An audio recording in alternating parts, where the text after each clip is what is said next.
My name is Jeff Morgan. I am from Dallas, Texas. I'm here with Billy Ford. And Billy, you drove all the way up today from Iola, as I understand it. Iola. Iola. Well, thank you for making the trip. And you're going to be talking about a topic that I've heard a little bit about. In fact, when I first moved to Texas, I heard people talking about this. And I don't know anything what they're talking about. But it refers to the whole thing about the Republic of Texas. And there's some misinformation out there. There's some limited information. But I'd like to get from you full and accurate information about what the Republic of Texas actually stands for, what it is. Okay. Well, the Republic of Texas is, a lot of people think it's just an organization or a community of people getting together, but it's really not. The Republic of Texas is actually a nation among the nations of the world. We won our independence from Mexico in 1836 when we got it, and we were independent for 9 years, and after that, in 1845, we went in with the United States as a state, or on equal footing with the state. But we never have been a state. We've always been a nation, and that's one of the things that people don't understand. Nations don't go away; they're always nations. It's like Mexico doesn't go away, or France, or anybody else. And so we had 2 treaties with Mexico for our independence, and we've been able to stay as a nation now. We went in on equal footing with the states into the United States, but we never did lose our standing as a state, as a nation. As a nation. We went in as a state, but we stand as a nation. And if you ever want to question that, all you have to do is look at 2 flags that fly. The United States flag and the Texas flag, when they fly together, they're always flown at the same height. I was going to ask you that question, so that's actually, okay, that's very, very interesting. That's true, and that's because Texas is a nation. It flies its flag at the same height the United States does. Okay, so when you talk about Texas and the people that belong to the Republic of Texas, are they Texans or are they something different? I've heard the term Texian, and the first time I heard it, I said they've misspelled that. In fact, I was going to go up to the organizers and say, "You made a spelling mistake here," but I think I'm wrong. No, you're wrong. Okay, that's where we were called Texians first in Mexico, and when we came out, they kind of stuck and stayed that way. But the difference between being a Texian and being a Texan is the fact that if you're a Texan, that means you're of Texas, just like you're an Oklahoman or an Ohioan, you're from that place. But when you're a Texan, it's a state connotation. It's not the national connotation. It's or at least for us, we call ourselves Texians because that's what they first called us, and we're referring to the nation Texas, not the state of Texas. Okay, so it does somewhat, and I'm sure it's going to clarify it even more as we go along, because there's still a little bit of some confusion in my mind. I'm sure in many people's minds too. So I'm glad to have the opportunity to bring some clarity to this. Yeah. So with regard to the Republic of Texas, do you have a position in the Republic of Texas, or how do you know about this, and what gives you the authority to speak on this? Oh, as we speak now, I'm serving as the current vice president. Okay. And so I have a little bit of authority, not much. Our president is President Donna Cartwright. Okay. And she was elected last September a year ago. Okay. So she has roughly 2 more years to fulfill her term, and then she'll go back to being something else. I served as Secretary of State for many years under many presidents, for almost I guess I don't know, 20 years or something like that. So it's been around for a while. It's not just something that happened recently. Oh yeah, it started in 1995. Okay. The first group of guys that got together realized that they started doing the research, and they realized that the annexation of Texas was through a resolution, and they started searching, and they said, "You can't do that." The United States had no authority to do that. There was no provision for them to annex a nation. They did it anyway. But long story short, that's how we got there, and it ended up being a treaty, and so we have a treaty, and only nations can treat. So that's another proof that Texas is a nation, because Texas has 2 treaties with the United States. One's a boundary treaty, and the other's a treaty of annexation. Okay. So we also have treaties with Mexico, Spain, and France, As an independent the Netherlands. nation. As nations, yeah, other nations. Interesting. Yeah, there's one instance. There's one with England that says as long as there's in England, there will be a Republic of Texas. I've never heard about any of this stuff before. I'm not surprised. You Yeah. were probably educated in public school. Yeah, well, As I'm not a Texan or a Texian. I'm not a native to this area. Yeah. So all the education that you're giving me right now and others have given me have been brand new to me. Yeah. I'm a Northeasterner Yeah. up from Pennsylvania. Yeah. So anyway, but now there's some confusion I think as well, because when people talk about Texians and they talk about the Republic of Texas, they think you're talking about perhaps seceding from the United States or like yeah. the Texit. Could you clarify that for us? Yeah, I can. In fact, Daniel Miller is the head of the Texit unit. Is that push, and there's the trying to think the Texas Nationalist Movement. That's what they call their outfit. He was actually in the Republic of Texas at one time, and we had a facility in Overton. That we called our headquarters. A lot of people put money into it to buy it, and it caught fire and burned down to the ground. So I don't know what happened to the money, but I know it didn't come back to the Republic of Texas. And then Daniel Miller started his Texas Nationalist Movement, and he came out of the Republic of Texas. So as long as we're talking about money, do you print your own money? Do you coin your own currency? We do, and I should have brought some. I don't have any with me, but we should have brought some. We print copper and gold and silver for our coins, 1 ounce silver and copper coins, and I think we have a 1 ounce gold coin. I'm not sure, but I know we haven't printed that one yet. Okay, we have 1/10 ounce gold coins, and then we have 1/2 ounce silver coins, and we did have 1/10 ounce silver coins at one time. We had 1/4 ounce silver coins. In fact, I think I bought up all we had when we started, but Okay. not all of them, but I have some. Yeah. They'll be their numismatic value will be something one of these days. But yes, we have our own currency. We don't call them dollars, and we don't usually don't call them coins, but we call them medallions because that's what we are. That's what they are. Okay. But they're in 1 ounce silver. I'm just saying for silver, the Right. 1 ounce coins. You have to know what the weight is. It's stamped on there, and it's stamped to the purity of the metal. So you can actually trade that anywhere in the world market. You don't have to do just here or there. If you have a plumber that you need to have work done for you, and the plumber says, "Well, I'll take." This is what it's going to cost you X amount of dollars, and you say, I don't have any dollars, but would you take silver? And the plumber says, yeah, I can do that. Then you can do the conversion and pay for it. Not all contractors do that, but some will, and some restaurants will do that.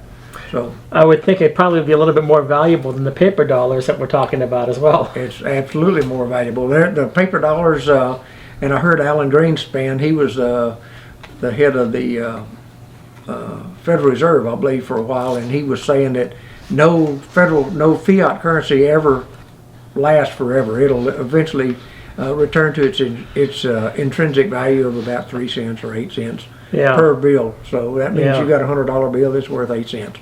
Wow, that's pretty amazing. So when you, this is very fascinating, some of these things. So you have a currency. What exactly do you use it for right now? Because, my understanding from what I'm hearing you say is that if you're contracting with somebody to do some work for you, probably the person is not of the Republic of Texas. They're Right. from the state of Texas, which Right. there's a distinction between the two. Your currency can be recognized by individuals within the state. I don't know if the state recognizes it, but you basically have to use the U.S. dollar as well at the same Right. time. Well, we're pretty much hamstrung to that. You can't take your gold or silver or copper coins and go to Walmart and buy a Big Chief tablet. They'll look at you like a mule looks at a new gate. Yeah. But they don't know what you're talking about. So it's only really between people that are sophisticated Okay. in precious metals to be able to do that. And Okay. it's it's just kind of like if our economy failed tomorrow and we didn't have anything, but say I had a pen full of chickens and you were hungry, we could do business. Oh, yeah. Because you either want my eggs or you want my chickens. Yeah. And if I had a milk cow, you either want my milk or you want my cow to eat. So Yeah. there's a commodity there, and that's Yeah. all it is a commodity. Yeah. And you can trade that among yourselves. Incidentally, that's not taxable when you do that. So you can do that. Well, that's interesting. I'd like to get into the tax ramifications of some of these things as well, because we're being Yeah. taxed to death right now in Correct. Texas and in the U.S. Yeah. But now you mentioned, I believe it was Dennis Miller. Is that who it was? Daniel Miller. Daniel Miller. Okay. So one of the questions I have is that as an outsider looking in, I see that you have Daniel Miller. There's you. There's other people. They've all claimed to be perhaps maybe representative of the Republic of Texas. What gives you and the people around you the legitimacy? Because there are competing groups and I don't want to say groups, but there are competing individuals who claim to be the Republic of Texas. That's So, correct. yeah, so- In 1995, when this group of men got together and started working to get Texas recognized again and get Texas independent, incidentally, if Texas were independent today, it'd be about the 11th largest nation in the world and 11th largest economy. So we'd have a really good standing everywhere. Yeah. But when they started doing that, they realized that because of the way things were, they started calling it out. And we didn't get any traction because when they first started, they used the Constitution for the state of Texas, and we couldn't get anywhere. We never got anywhere at all. And then somebody realized that you can't go by that Constitution. It's not the correct one. The correct Constitution is the 1836 Constitution that Texas wrote to be independent. Okay. And that's the Constitution they go by now. And then in 2007, we used to have a lot of people come into our meetings, 500 and 600 at a meeting. We had to have big venues then. And the people all got together, and we got Louis Daniel, I believe that was his name.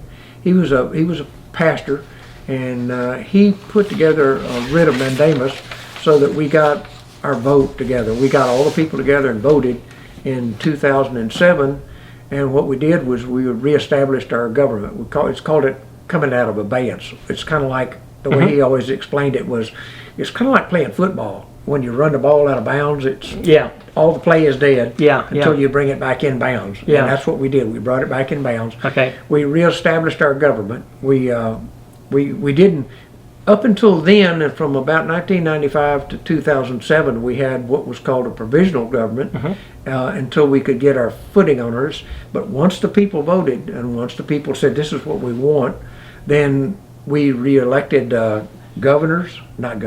senators, representatives, judges, sheriffs, clerks. There's a couple of more.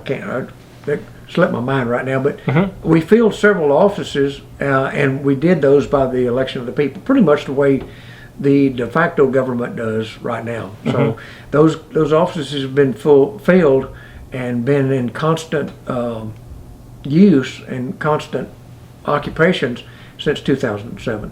Okay, so when you had your elections and your vote, how many people actually voted, or how many people are within the Republic of Texas? And is the Republic of Texas throughout the entire state of Texas, or is it? I mean, because again, looking at it from an outsider, you say I've heard a little bit about this. I don't know a lot about this, but it seems to be like a very splintered minority group, and we're just going to let them go and do their own thing because they're not going to cause us too much problems. But so go ahead and explain.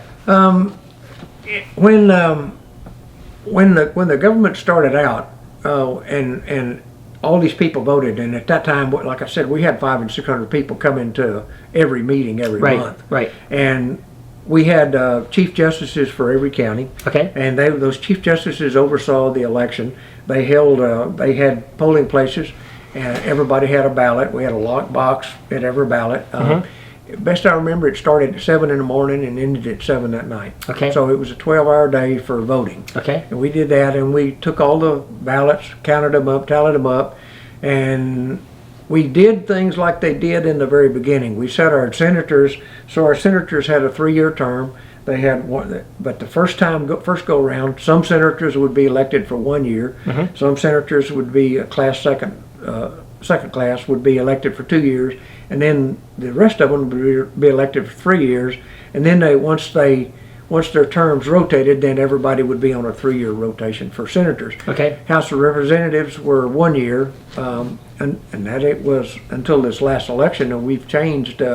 We voted on amendments this last election, Okay. so that's been changed. Our representatives now go for 2 years instead of one. But we're going to have a drag time or a lapse time for everybody to get on 2 years too. So, and we may not do all of them at one time. I don't think they are. They'll be split in 2 classes, so we never have a complete new set of representatives at any one time.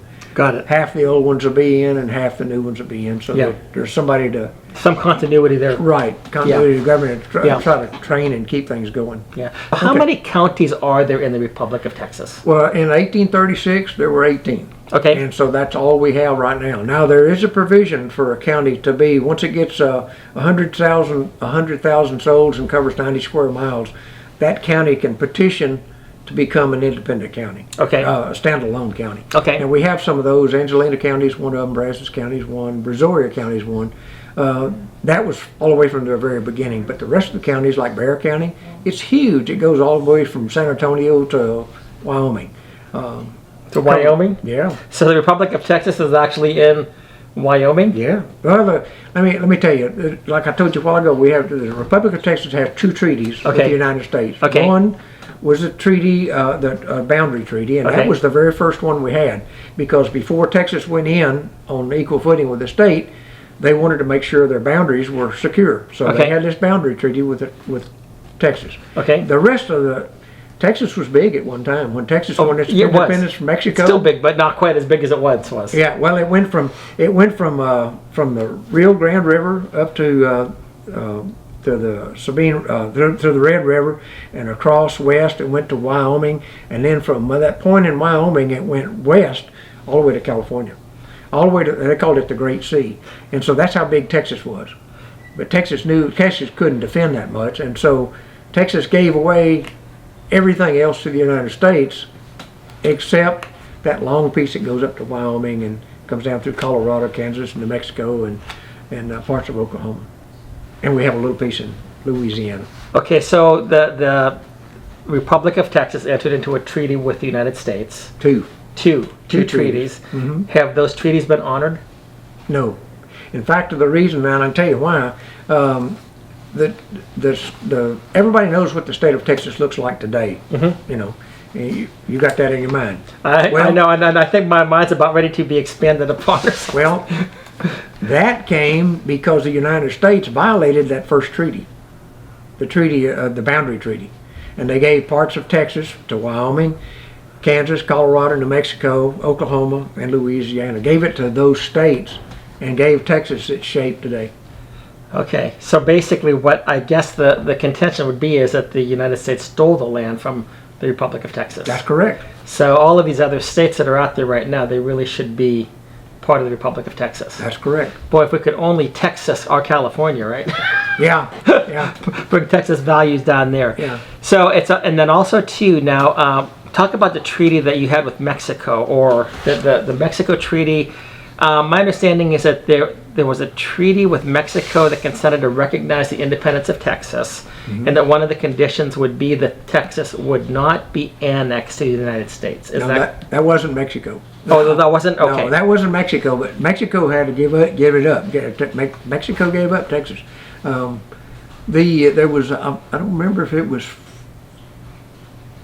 I believe it was England that didn't want France to be part of Texas. Okay. And that's why they wanted the United States to annex Texas, so they wouldn't have France in here. Okay. France at one time, a lot of Texas was part of France, so they didn't want France in here, and that's part of the agreement that Texas wouldn't be part of France. It'd have to be stand alone, and of course we know how it went. It went. The United States annexed it through that resolution. So, but was it a legal annexation? Not really. They got it through. It's kind of like, the government does things. They've been doing it a long time. They do things that aren't exactly right. I've heard that they've done things in the past where everybody's gone for a Christmas vacation, Yeah. Christmas holiday, Yeah. and there's only 4 or 5 left in Congress, and since nobody's there, we're going to just hold a vote, and we'll go ahead and have this vote, and we'll get it passed. Now, that's kind of what they did in this resolution to annex Texas, the Treaty of Annexation for Texas. It wasn't done lawfully because the United States had no authority to annex another nation. They couldn't do it. Yeah, because Texas was a nation. Texas was a nation. Now they could take in territories, so they claimed it as a territory and then annexed anyway. So I would say that part of the reason that they would want to annex Texas, and I'm just thinking, I mean, I'm a Pennsylvanian, okay, Yeah, so, sure. But the way that I'm thinking about it is that probably if you're running into Texas, you have no seaports. That's You correct. have, there's a lot of natural resources that are with the Republic of Texas. You do not want a strong Republic of Texas with the resources, with the seaports and stuff like that, because it could be a threat to the United States. Am I reading stuff into that or not? One other thing they wanted to do, United States wanted to have war with Mexico. They needed Okay. a war. And they could not cross Texas without Texas being part of the United States. So they annexed Texas so they could have war with Mexico. And they illegally annexed Texas. Illegally annexed Texas to do it, yeah. Okay. Now, the people in Texas actually voted against that. They voted against going The in with the annexation. United States. Right. And so did the Congress. Congress says you can't do this, and they voted it down. They kept on going until they got it enough to get it done. So is there something though that, I mean, when did this take place? About 150 years ago or more, or 170? Well, it happened in 1845. Texas was independent and stood alone for 9 years, 1836 to 1845. So now we're talking about approximately 180 years later. I mean, at this point, a lot of people would say, well, it is what it is right now. That's a good point.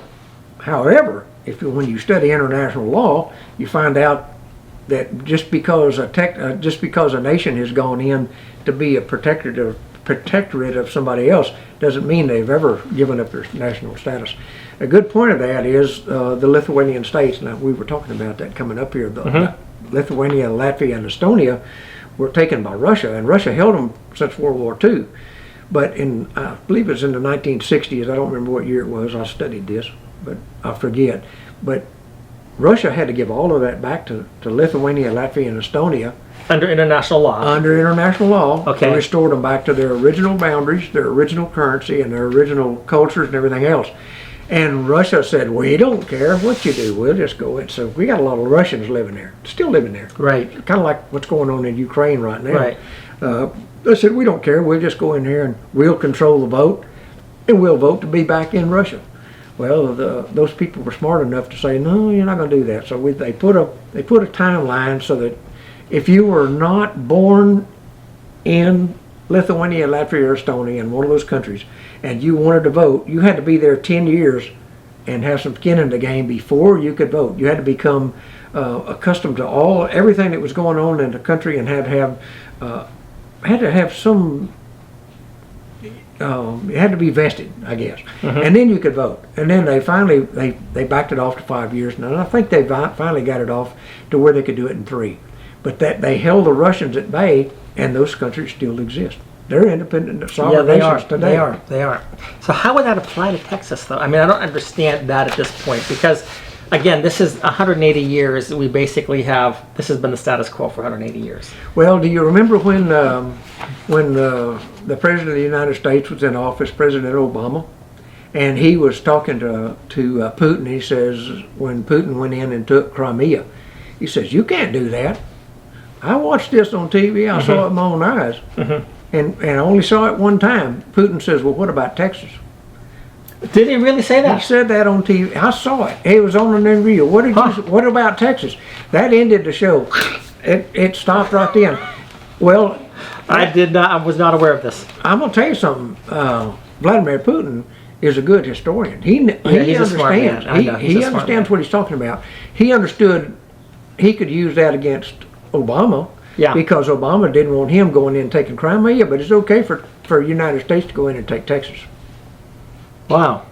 That's You didn't know that. No, I did not I know. heard that. I'm sure that's why I wanted to talk with you more, because there's a lot of stuff that I do not know. And I'll Yeah. tell you, like I said, coming from Pennsylvania, there's a lot of stuff about Texas, period, I don't know. Mm-hmm. But now I'm getting like a whole different report of the things that I may have learned or thought that I learned along the way. Well, you know, let me tell you something. I was educated in public school, and I didn't really learn anything until I got out. Yeah. But that's one of the reasons they want you to go to public school, is because you don't learn. Yeah. When you start doing a little bit of research and you start reading on your own, then Yeah. you learn a lot more than what Yeah. they want us to know. I used to have a book, it was called Lies My Teachers Taught Me. Yeah. Yeah. A lot. I mean, and the thing is that the lies that they taught sometimes were lies that they were taught. Yeah. So we don't know where the lies actually began, but Absolutely. it seems to be done to control people. Mm-hmm. And as I understand, the Republic of Texas, talking about control, in the Republic of Texas, there would be much more freedom than what we currently experience Absolutely. right now. Yeah, absolutely. Can you expound on that? Well, for one thing, I think our tax system would go away that we have now. No, there would be no. Our slavery system? There would be no ad valorem tax. It would probably go back to being banks, railroads, and corporations. Yeah. Would be the only people that are taxed. There would be no personal property tax. Now, I'm not sure how we would fund our schools, but actually, if we started an import-export tax on things coming in and going out of our nation, we'd have more than enough money to fund and do everything we want to do. Yeah. Everything. Yeah. And so we wouldn't have a surplus. We could give that back to the people. And that's what actually makes Texas is the people. It's not, incidentally, I knew we'd get around to this. One of the things that makes a nation, well, there's three things that make a nation. Okay. You have to have land, Okay. you have to have people, and you have to have money, Okay. a currency. Right. Well, we have the land You have the land. because that came by treaty. Hence, our land office and all the land patents and titles for Texas are in Austin, Texas. All the land patents and titles for Ohio and Florida and Arkansas, they're all in Quantico, Virginia. That's where they keep them, but not Texas. That's all in Texas. And the reason for that Okay. is because our Constitution in 1836 said that the land of Texas would forever belong to the Texian people. So they could not cede it. I hear this motion, all this movement, let's let Texas secede. Texas can't secede. Texas never ceded anything in the first place. Yeah. Our land never went anywhere. It's always been right here. Wow. Okay. So that would change the complexion of a lot of things. It would. So you've talked about there is a Texian Constitution of 1836. Yeah. How long is that? Because I think I've seen something and it looked like it was just several pages versus our the state of Texas Constitution, which is about 235 pages or more. And I mean, stuff that you're like, why is this in a Constitution? Yeah, well, ours is not that long. One thing that most people fail to see is our Constitution was written in 1836 when we went in on the equal grounds of a state. The United States took our Constitution. They accepted it without any reservations, the whole thing. Guess what that did? I don't know. You'll have to tell me. I'm too busy processing or trying to process. I'm fixing to tell you. Okay. That treaty and all of our rights that are attached in that treaty became the supreme law of the land. It says so in their own Constitution. And so most people fail to realize that. That's why in the Texas Code of Criminal Procedure, in Rule 53, it says that if you quote any law in the Republic of Texas, that law still stands today. So you can beat any kind of traffic law or any kind of thing you want. Probably you can beat anything in these other family court systems, because if you quote that law in court, it has to stand in court, because all of the laws that were in place in the Republic of Texas in 1845, when we went in as a nation, those laws stand. Not only that, all of our Bill of Rights stand. And they're trying to collect all of our firearms and everything else. That's not going to happen because our Constitution says we can keep that. Our Constitution says we have certain rights, and those are actually superior to United States law. So what you've said there is very interesting because I've read some stuff with regard to the Constitution of the state of Texas, not the Republic of Texas. But some of the Now, arguments... wait a minute, there's a difference between the Constitution of the state of Texas Okay, and the Constitution of the Republic of Texas. okay, There's really only one Constitution. okay, That's the Constitution of the Republic of Texas. okay. If you go to the state of Texas and you ask them for a certified copy of the Constitution, the only one you will get is the 1836 Republic of Texas Constitution. So what is this Constitution that we have right now that they keep on saying this is your Constitution? That they say, well, we have a constitutional amendment. We're Yeah. gonna, so what is that then? That's just a fraudulent document? Are you talking about the state of The Texas? state of Texas, yeah. Okay, yeah, that's a corporation. It might as well be Walmart, or it could be Joe's Blind and Drapery. It doesn't make any difference what they call it. Right now they call it the state of Texas, and you automatically assume that they have a lot of authority and everything else. They do not. If the Republic of Texas were to stand up today and tell the state of Texas, step aside, we're taking over, and we got the people to do it, we're taking over, you know what the state of Texas would have to do? They'd have to step aside because the Republic of Texas Yeah. has the authority to do it, not the state. Yeah, but the only thing is that the state of Texas has the power and they have the force and they have everything else. Well, It's- they do right now, but Yeah. they have the force of the federal government behind them because Right, that's one of exactly. their that's one of their corporations. Yeah. But the Republic of Texas is not a corporation. right. It's a standalone sovereign nation.